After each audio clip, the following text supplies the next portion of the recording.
Hello everyone, स्वागत है आपका हमारे इस नए वीडियो के अंदर। आज की वीडियो में हम बात करेंगे कि रिस्क रिवॉर्ड रेशियो क्या होता है। ये एक बहुत इंपॉर्टेंट टॉपिक होता है स्टॉक मार्केट या फिर ट्रेडिंग के अंदर।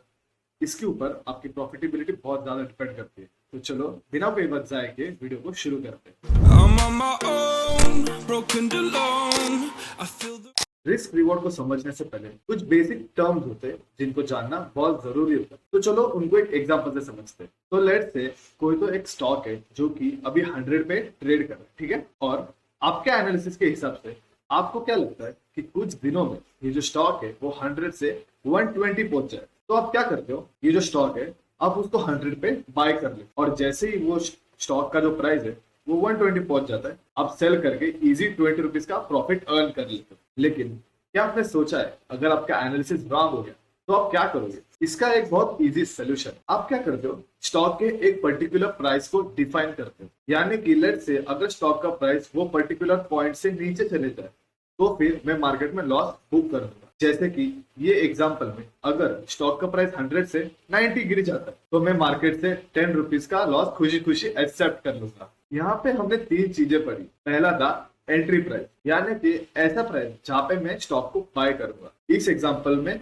वो प्राइस था 100 रुपीज। दूसरा हमने पढ़ा कि टारगेट प्राइस क्या होता है, यानी कि लेट्स से अगर स्टॉक का प्राइस मेरे एनालिसिस के हिसाब से ऊपर चला गया, यानी कि 100 से अगर 120 चला गया तो मैं 120 पे अपने टारगेट्स को बुक कर लूंगा, यानी कि प्रॉफिट बुक कर लूंगा। तो जो मेरा 120 है वो मेरा टारगेट प्राइस होगा। और तीसरा था स्टॉप लॉस, यानी कि लेट्स से अगर स्टॉक का प्राइस 100 से 90 गिर जाता है तो मैं 90 पे मेरे लॉसेस को बुक करने के लिए रेडी हो जाऊंगा। अब ये बात हो गई कि एंट्री, टारगेट और स्टॉप लॉस प्राइसेस क्या होते हैं। तो चलो ये जानते हैं कि इन तीनों कंसेप्ट्स को मार्केट के अंदर यूज कैसे करते हैं। चलो सीधा चार्ट पे से समझते हैं। तो ये आ गया अपने रिलायंस के 1 डे का चार्ट।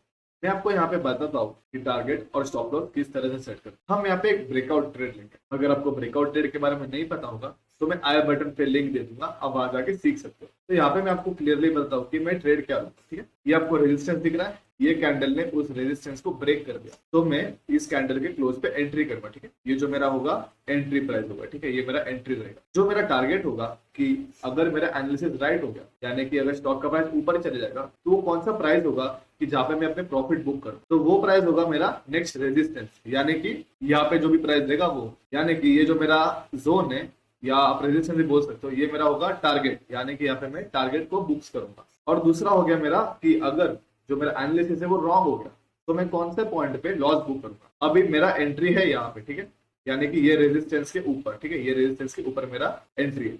अगर जो स्टॉक का प्राइस है वो इस रेजिस्टेंस के नीचे आ जाता है, लेट्स से ये पॉइंट पे, तो फिर मेरा एनालिसिस जो है वो रॉन्ग हो जाएगा और स्टॉक का प्राइस नीचे गिरने के ज्यादा चांसेस रहेंगे। तो मैं क्या करता हूँ, यहाँ पे मेरा स्टॉप लॉस लगा लेता हूँ। तो ये मेरा हो जाएगा स्टॉप लॉस, ठीक है। अभी मैं आपको प्लॉट करके दिखा दूँ कि इसको लगाते कैसे। लेफ्ट हैंड साइड पे टूल बार पे आपको एक लॉन्ग पोजीशन का ऑप्शन मिलेगा, ठीक है। यहाँ पे आप क्लिक कर दोगे। अब मैं यहाँ पे क्या करता हूँ, टारगेट सेट कर लेता हूँ पहले। ये मेरा हो जाएगा टारगेट और मेरा स्टॉप लॉस हो जाएगा रेजिस्टेंस के नीचे। यहाँ पे आपको क्लियरली दिख रहा होगा कि जो मेरा टारगेट है वो 107 पॉइंट्स का और जो मेरा स्टॉप लॉस है वो 43 पॉइंट्स का है। यानी कि अगर ये ट्रेड मेरे फेवर में जाता है तो मेरा 107 रुपीज का प्रॉफिट होगा, और अगर ये ट्रेड मेरे अगेंस्ट जाता है, यानी कि अगर ये रिवर्स हो जाता है तो फिर मेरा 43 पॉइंट्स का लॉस हो जाएगा। ये बात हो गई कि टारगेट और स्टॉप लॉस को किस तरह से चार्ट पे सेट किया जाता है। चलो अब बात करते हैं कि रिस्क रिवॉर्ड क्या होता है। जो अपना रिस्क होता है वो एक ऐसा अमाउंट होता है जो मैं पहले से ही डिसाइड करके रखता हूँ कि अगर मेरा जो ट्रेड है वो मेरे अगेंस्ट जाता है या फिर मेरा जो एनालिसिस है वो फेल हो जाता है तो मैं उस ट्रेड के अंदर कितने पैसों का लॉस करूंगा, वो मेरा होता है रिस्क अमाउंट। और दूसरा होता है मेरा रिवॉर्ड, यानी कि अगर मेरा एनालिसिस राइट हो जाता है और ट्रेड मेरे फेवर में जाता है तो मैं कितने अमाउंट का प्रॉफिट करूंगा, वो होता है मेरा रिवॉर्ड। चलो इसको मैं एक एग्जांपल से समझा देता हूँ। यहाँ पे अपन ने जो एग्जांपल लिया था हम उसी से समझते हैं। यहाँ पे हमने क्या देखा था कि अगर मेरा प्रॉफिट होता है तो मेरा 20 रुपीज का प्रॉफिट होगा, और अगर मेरा लॉस होगा तो मेरा 10 रुपीज का लॉस होगा। तो अगर मैं ये दोनों नंबर्स को डिवाइड कर दूं, यानी कि लेट से जो मेरा रिस्क है वो मेरा 10 रुपीज का था और जो मेरा रिवॉर्ड है वो 20 रुपीज का था, ठीक है। अगर मैं इसको डिवाइड कर दूं मेरा क्या आ जाएगा आंसर, 1:2। तो ये होता है मेरा रिस्क रिवॉर्ड रेशियो, यानी कि रिस्क अपॉन रिवॉर्ड, वो दोनों को डिवाइड करके जो वैल्यू आता है, यानी कि इस केस में जो 1:2 है वो मेरा रिस्क रिवॉर्ड रेशियो है। मैं 10 रुपीज रिस्क करने को रेडी हूँ अगर मेरा प्रॉफिट 20 रुपीज का है। इसको हम ये भी बोल सकते हैं कि मैं 2 रुपीज के प्रॉफिट के लिए 1 रुपी का लॉस करने के लिए रेडी हूँ।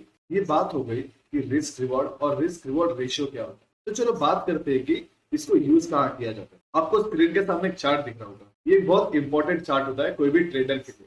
मैं आपको रीड करके बताता हूँ कि ये चार्ट आखिर आपको बताता क्या है। आपको यहाँ पे ऊपर दिख रहा होगा 20%, 30, 40, 50, 60। ये आपका विन रेट होता है, यानी कि आपका 20% विन रेट है या 30% विन रेट है। सपोज आपका 50% विन रेट है, यानी कि आप 10 में से 5 ट्रेड प्रॉफिट कमाते हो और 5 ट्रेड में आपका लॉस होता है। और अगर आप हर ट्रेड में 1:2 का रिस्क रिवॉर्ड लेके चलते हो तो फिर आप लॉन्ग रन में प्रॉफिटेबल रहोगे। और एट द सेम टाइम अगर आपका विन रेट 20% होता और आप 1:2 का रिस्क रिवॉर्ड लेके चलते थे तो आप लॉन्ग रन के अंदर लॉस करोगे। तो चलो इसको एक एग्जांपल से समझते हैं कि ये चार्ट का एक्चुअली में यूज कहाँ होता है। लेट्स से कि आप कोई तो 10 ट्रेड्स लेते हो और आपका जो विन रेट है वो 50% है, ठीक है। यानी कि क्या, आपके 10 ट्रेड्स में से आपके 5 ट्रेड्स प्रॉफिटेबल होंगे और 5 ट्रेड्स में आपका लॉस होगा। और अगर आपने ये 10 ट्रेड्स में 1:2 का रिस्क रिवॉर्ड मेंटेन रखा है, इसका मतलब क्या है कि आपका अगर प्रॉफिट होगा तो वो 2 रुपए का होगा और अगर आपका लॉस होगा तो वो 1 रुपी का होगा। तो यहाँ पे 5 प्रॉफिटेबल ट्रेड्स में आपका कितने रुपए का प्रॉफिट होगा? 10 रुपीज का। और 5 लॉसेज में आपका 5 रुपी का लॉस होगा। और ओवरऑल आप क्या रहोगे? 5 रुपीज के प्रॉफिट में रहोगे। समझे कैसे? आपका टोटल 10 रुपीज का प्रॉफिट हुआ और 5 रुपीज का लॉस हुआ। और लास्ट में यानी कि नेट, यानी कि अगर मैं नेट निकालू ओवरऑल तो आपको उसमें 5 रुपी का प्रॉफिट होगा, यानी कि आप ओवरऑल में प्रॉफिटेबल रहोगे। और यहीं पे अगर आपका विन रेट 20% होता, ठीक है, अभी यही सेम सिनेरियो लेते हैं हम और खाली आपका विन रेट चेंज करके 20% कर दे, ठीक है, ये 50 को हटा के मैं 20% कर देता हूँ। और अब देखते हैं कि आप प्रॉफिटेबल रहोगे क्या नहीं। लेट्स से अभी 20% हो गया आपका विन रेट, तो आपके प्रॉफिटेबल ट्रेड कितने रहेंगे? 2 प्रॉफिटेबल ट्रेड और आपके 8 लूजिंग ट्रेड रहेंगे, ठीक है। और प्रॉफिटेबल ट्रेड में आप कितने पैसे कमाओगे? 2 into 2 दैट इज 4 रुपी। और लॉस के अंदर आप 8 रुपीज का लॉस करोगे क्योंकि आपका जो रिस्क रिवॉर्ड है वो 1:2 का है। और आप ओवरऑल कहां पे रहोगे? -4, यानी कि आप ओवरऑल लॉस में रहोगे। तो वो ये आपको हमेशा ध्यान रखना होगा कि आपका विन रेट कितना है और आपका रिस्क रिवॉर्ड कितना है। अब इसमें आपको दिख रहा होगा कि 1:5 में तो एक में भी लॉस नहीं है। तो आप ये सोचोगे कि मेरा अभी मैं क्या करूंगा कि जो रिस्क रिवॉर्ड है वो मेरा 1:5 रखूंगा। अभी मैं आपको इसमें ये बता दूं कि इसमें प्रॉब्लम क्या होता है। आप जितना बड़ा रिस्क रिवॉर्ड लोगे ना, आपका विन प्रोबेबिलिटी उतना ही कम हो जाता है, वो आप याद रखना। यानी कि 1:5 का जो रिस्क रिवॉर्ड है वो अचीव करना बहुत हार्ड होता है एक ट्रेडर के लिए। इम्पॉसिबल नहीं है लेकिन हार्ड होता है। और एट द सेम टाइम जो 1:1 का जो रिस्क रिवॉर्ड है ना वो इजीली अचीवेबल होता है। तो अगर आपका लेट्स से कि 1:1 का अगर आपका रिस्क रिवॉर्ड है और आपका विन रेट 60% है, यानी कि ज्यादा आपका विन रेट है और आपका रिस्क रिवॉर्ड कम है, तो भी आप नेट यानी कि ओवरऑल प्रॉफिटेबल ही रहोगे। तो यही बात थी विन रेट और रिस्क रिवॉर्ड रेशियो के बारे में और उसको यूज कैसे करते। अगर आपने ये छोटे मोटे चीजें ध्यान में रख लेना तो ट्रेडिंग में प्रॉफिटेबल बनना बहुत इजी हो जाता है। यानी कि आपका लेट्स से कि एक रिस्क रिवॉर्ड आप ले लो कि मेरी जो स्ट्रेटेजी है उसमें मुझे इतने पर्टिकुलर का ही रिस्क रिवॉर्ड अगर मुझे इजीली अचीवेबल है और मेरा विन रेट उसमें अच्छा है तो फिर मैं वही एक लॉन्ग रन के लिए कंटिन्यू करूंगा। अब ये मत सोचना कि एक ट्रेड में मेरा लॉस हो गया तो मेरा सेटअप जो है, जो भी सेटअप आप यूज करते रहोगे वो गलत है। ऐसा नहीं होता। आपको एक ओवरऑल यानी कि एक पर्टिकुलर पीरियड ऑफ टाइम तक ट्रेड करने के बाद आपको पता चलेगा कि आपका जो सिस्टम है वो आपको प्रॉफिटेबल है या नहीं है। तो इजीली क्विट मत करना ट्रेडिंग को कि एक में लॉस हो गया तो मैं छोड़ दूंगा ट्रेडिंग, ऐसा बिल्कुल नहीं होता। खाली देख के ट्रेड करना कि आपका रिस्क रिवॉर्ड अगर आपने सही से यूज किया ना तो ट्रेडिंग में आप प्रॉफिटेबल इजीली बन जाओगे। ठीक है, तो यही था आज के वीडियो के लिए। अगर वीडियो पसंद आए तो वीडियो को लाइक कर देना। अगर चैनल पे नए हो तो चैनल को सब्सक्राइब करना भी मत भूलना। इस वीडियो के रिलेटेड कोई भी अगर आपको डाउट होगा तो कमेंट सेक्शन में बता देना, सारे डाउट्स क्लियर हो जाएंगे।